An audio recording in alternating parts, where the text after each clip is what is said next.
సరే సరే ఉండండి. నమస్తే ఏ సార్. బాబు ఎట్టొస్తాను? పంట దగ్గర రాలేదు. ఏ మామూలుకు తొందరనే వస్తాను.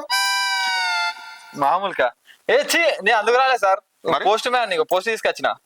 పోస్ట్ మ్యానా? ఆ, నువ్వు జాబ్ చేస్తానవా? ఇంత చిన్న వయసులో సెంట్రల్ జాబ్ కొట్టినావు అంటే గ్రేటేనా నువ్వు. అన్ని మంచిగా ఉన్నాయి కానీ నేను పోస్ట్ మ్యాన్ అంటే నమ్ముతారానే? ఆ? ఏమైంది సార్? నాకు మంచిగానే ఉన్నాయి కదా. ఆ అవతారం ఏంది? ఈ బట్టలు గిట్టేనే ఉంటాయనే నువ్వు సెంట్రల్ గవర్నమెంట్ జాబ్ చేస్తాను. ఆ టీ షర్ట్ ఏంది, ఆ పాయింట్ ఏంది, ఆ చెప్పులేంది? ఇట్లా అవతారంతో వచ్చి నేను పోస్ట్ మ్యాన్ అంటే ఎవరు నమ్ముతారా? ఇంతకు రానిస్తారా?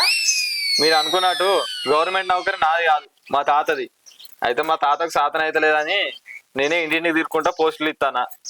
ఇక మా తాత కూడా నాకు ఖర్చుల మందం ఒక 5,000 6,000 ఇస్తాడు. ఆయన నీ అవతారం చూస్తే చదివి జాబ్ కొడుతున్నట్టుదా? ఇటీ నా పోస్ట్ ఇటీ తీసుకోరి. ఇదా ఈ గేమ్స్ కి లిస్ట్ పంపించాలి. సరే సార్, నేను పోయేస్తా. సరే సరే. దేక్తాను లేడు కదా. అమ్మా తోడే పోరేది పోరే. అర్రే ఊరి అవ్వ, ఇక్కడ నాకు అని చెప్పిన పోయిందేంది? చిని అడ్రస్ కూడా తెలుసుకోపోతే. ఈసారి ఇదే వాడే కదా, ఈసారి నాడు అడ్రస్ చెప్తాడు.